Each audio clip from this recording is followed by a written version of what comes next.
Michal Dunski, CrossFit Canberra, Coaching Development Homework Lesson 13, Managing various skill levels within a class. The workout I've chosen today was workout 1, which is for time, 100-foot handstand walk, 9 squat cleans, 75-foot handstand walk, 12 squat cleans, 50-foot handstand walk, 15 squat cleans, and then a 25-foot handstand walk to finish.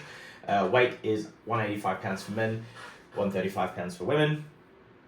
And we're scaling appropriately across the 3 levels of beginner, intermediate, and advanced. My beginner athlete is Trina, my intermediate athlete is Steve, and my advanced athlete is Brad. So first things first, we're going to be focusing on the handstand walk. As part of the warm-up, I would include things like inchworms and bear crawls, which is one of the scaling options for my beginner athletes.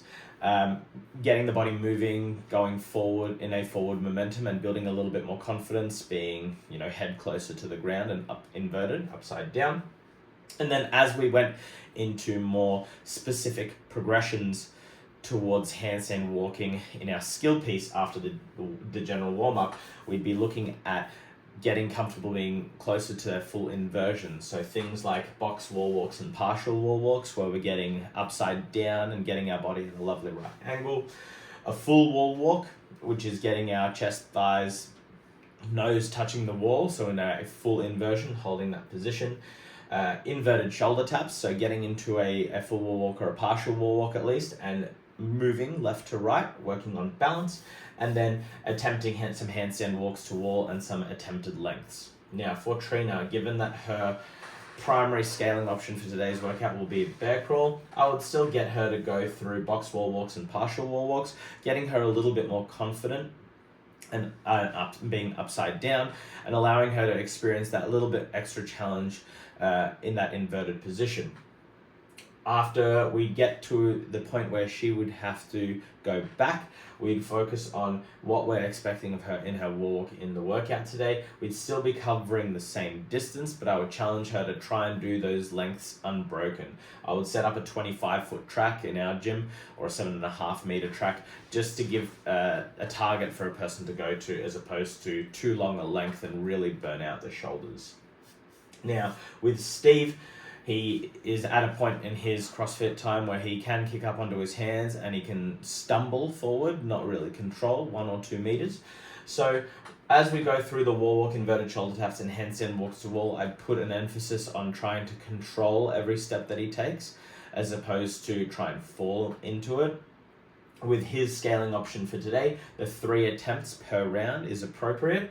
With the handstand walk to wall progression, I would get him to focus on 3 good consistent attempts, trying to move further and further away from the wall in our progressions, and then get out on the floor and see how far he can cover. But I wouldn't send him to a failure type distance where he's going to cartwheel out of it or round out of it or potentially roll out of it. I would get him to go to a point where he feels comfortable to come back down on his feet. 1, it doesn't burn out his shoulders. 2, he can save that extra meter or so that he may have for the workout and build a little bit more distance and capacity under some fatigue. Now with my advanced athlete Brad, he'd go through all the progressions regardless. He's a very astute athlete. However, he is quite, the barbell in this workout will beat him up a little bit. He has a slightly smaller frame.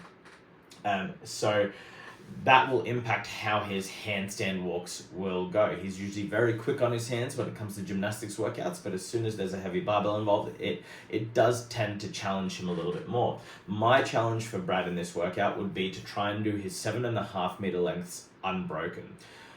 2 reasons. His ability to actually handstand walk for distance is quite good.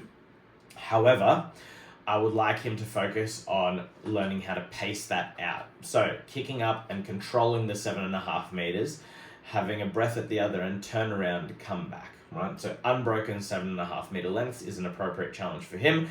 And I know that the barbell will catch up to him quite quickly after those first set of 9 squat cleans. So this is a way of toning the intensity of the workout down slightly so he can focus on getting better at the quality of his gymnastics under heavy barbell fatigue. That is how I would scale for my beginner, intermediate, and advanced athletes in my class today. Thank you very much.